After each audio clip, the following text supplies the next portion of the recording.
sebelum kalian. Bagaimana bentuk ujiannya? Massathumul ba'sa. Allah berikan ujian pertama sifatnya ba'as. Kita pergi ke Arab, berkenalan dengan orang Arab, lalu kita tanyakan, kaifa haluka? Kalau dia jawab la ba'sa. Arti la ba'sa itu tidak apa-apa.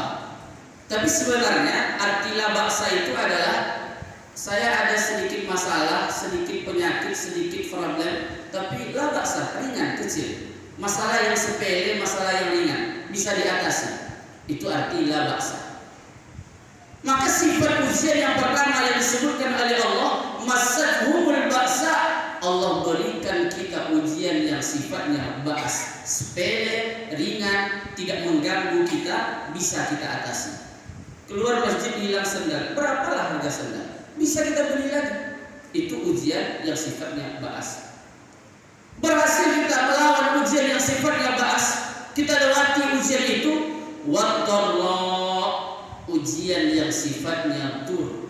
Apa arti dur? Ujian yang menyakiti sampai ke badan, ujian yang menyakiti sampai ke tubuh. Seminggu, 2 minggu istiqomah sholat berjamaah ke masjid. Suatu hari sholat subuh pas buka pintu hujan lebat. Andai ditempuh hujan tadi bisa demam. Andai ditempuh hujan tadi basah kuyup sakit kepala. Andai ditempuh hujan tadi banyak bisa sakit kita. Berani tak kita? Sukses tak kita? Payung ada, kendaraan ada, tapi apakah hujan ini yang bisa menyakiti sampai ke badan ini kita jadi dengan goncangannya yang luar biasa?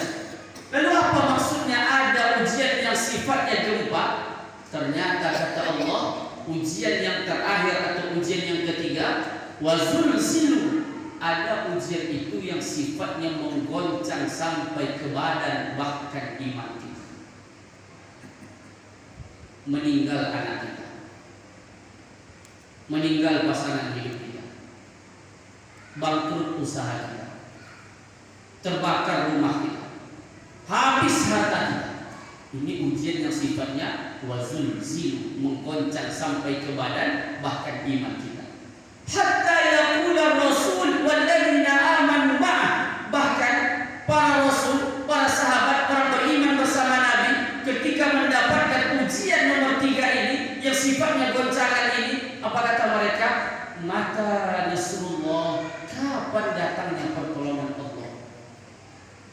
Orang sekelas Nabi saja, Rasul saja, sahabat saja, begitu dapat ujian nomor 3 ini, apa kata mereka? Mata nasrullah, kapan datangnya pertolongan Allah? Dijawab oleh Allah, ala inna nasrullahi qarib, ketahuilah pertolongan Allah itu amat dekat. Kenapa dekat? Karena kita sudah sampai pada ujian level ketiga. Kalau kita lulus, di balik itu adalah pertolongan Allah Subhanahu wa ta'ala. Kenapa Allah buat ujian dalam hidup kita? Karena dalam sekeping hati tak mungkin ada dua rasa. Rasa cinta kepada Allah tidak bisa disandingkan dengan rasa cinta terhadap dunia. Kaum muslimin, Bapak Ibu yang dirahmati Allah, sebagai penutup kita bacakan, kita ceritakan kisah Nabi Ayub alaihissalam. Nabi Ayub ini disebut dengan orang yang sangat sabar, dipuji oleh Allah. Makanya terkenal dengan istilah sabru Ayub, sabarnya Nabi Ayub. Nabi Ayub menikah umur 30 tahun, istrinya umur 20. Dari umur 30 menikah sampai umur 50 itu beliau hidup dalam nikmat. Badan sehat, anak banyak 12, harta benda melimpah. Beliau seorang nabi, tokoh masyarakat. Dari umur 50, dari umur 30 sampai 50, 20 tahun. Umur 50 tahun tambah 1 hari, 50 tahun tambah 1 hari, dalam jangka 3 hari Allah ambil semuanya. Hari pertama sawah ladangnya, ternaknya semuanya habis terkena hama, mati semuanya, habis semuanya, hancur, bisnisnya hancur. Punya orang lain tidak ada, punya dia saja. Hari kedua, anaknya yang 12 tadi sedang makan di sebuah tempat makan. Tiba-tiba hancur gedungnya, roboh atapnya ke bawah. Satu waktu ke-12 anaknya mati dalam waktu sekaligus. Hari ketiga, ditakdirkan oleh Allah Nabi Ayub terkena penyakit kusta. Badannya yang dulu ganteng, kulitnya yang dulu kencang bersih, tiba-tiba bernanah berurat, berbelatung. Akhirnya apa yang terjadi? Karena masyarakatnya takut itu menular, akhirnya disuruh Nabi Ayub pergi meninggalkan kampung. Terasinglah Nabi Ayub ditemani oleh seorang istri yang setia. Berapa lama? Begitu sudah 18 tahun terasing, hidup berdua hanya dengan istri, datang istrinya. Wahai suamiku, berdoalah kepada Allah. Doa apa? Supaya badan kamu ini disembuhkan. Tak usah minta dikembalikan harta, tak usah minta dikembalikan anak, yang penting badan sembuh. Karena kalau badan sembuh bisa berdakwah. Engkau kan Nabi, berdakwah. Tapi kalau badan sakit, bagaimana mau berdakwah? Orang takut. Apa jawab Nabi Ayub? Istriku, berapa lama kita dalam nikmat? 20 tahun. Sekarang berapa lama kita diuji?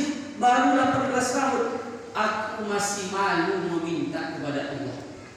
Kata Nabi Ayub, masih malu minta sama Allah karena nikmat 20 tahun, sementara ujian baru 18 tahun. Akhirnya ditinggalkan oleh istrinya. Begitu Nabi Ayub berumur 70 tahun tambah 1 hari, berarti nikmat 20 tahun, ujian pun juga sebanding 20 tahun. Barulah Nabi Ayub mengangkat tangannya ke langit, berdoa kepada Allah. Apa katanya? Rabbi anni massaniyadur. Diabadikan oleh Allah dalam Al-Quran. Rabbi anni massaniyadur.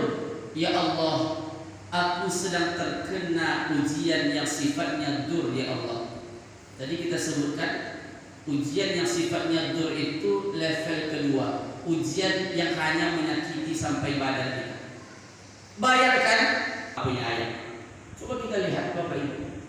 Rabbi anni massaniyad dur wa anta arhamur rahimin. Ya Allah, sesungguhnya aku sedang terkena ujian yang sifatnya dur, sakit sampai ke badan. Wa anta arhamur rahimin, sementara engkau adalah Rabb yang maha pengasih lagi maha penyayang. Tak ada satu kata pun di dalam doanya Nabi Ayub minta disembuhkan. Tak ada. Artinya apa? Ya Allah, ujian ini sifatnya hanya sakit sampai ke badan, ya Allah. Andai sampai mati pun seperti ini, imanku tak tergoyahkan sedikit pun. Lalu apa yang terjadi? Diperintahkan oleh Allah, hentakkan kakimu ke tanah wahai Ayub, memancar air dari tanah. Nabi Ayub mandi di situ. Begitu selesai mandi, kulitnya yang tadi terkena penyakit kusta, kata para ulama, lebih sehat, lebih bersih, lebih kuat, lebih kencang daripada 20 tahun yang lalu. Lalu kemudian beliau pulang ke kampungnya. Orang kampungnya tidak benci dengan Nabi Ayub karena takut menular saja. Pulang ke kampungnya disambut dengan meriah luar biasa. Lalu kemudian karena saking senangnya mereka, ada yang membawakan kerbau, ada yang memberikan sawah, ada yang memberikan ladang, sehingga dalam waktu 1 hari harta Nabi Ayub bertambah 2 kali lipat dari yang dulu. Lalu yang ketiga, ditakdirkan oleh Allah setiap tahun istrinya hamil dan melahirkan anak kembar. Anaknya yang dulu 12 orang diganti oleh Allah menjadi 24 orang. Kaum muslimin, Bapak Ibu yang dimuliakan Allah Subhanahu wa taala. Inilah kisah kesabaran Nabi Ayub. Mudah-mudahan kita diberikan juga kesabaran oleh Allah Subhanahu wa taala, sabar untuk tidak melakukan maksiat, sabar dalam melakukan ketaatan, dan yang terakhir sabar dalam ujian dan cobaan yang diberikan Allah Subhanahu wa taala. Terima kasih atas perhatiannya, mohon maaf atas kekurangan. Kebenaran datang dari Allah, kesalahan karena kekurangan kami. Subhanakallahumma wa bihamdik, asyhadu an la ilaha illa anta, astaghfiruka wa atubu ilaik.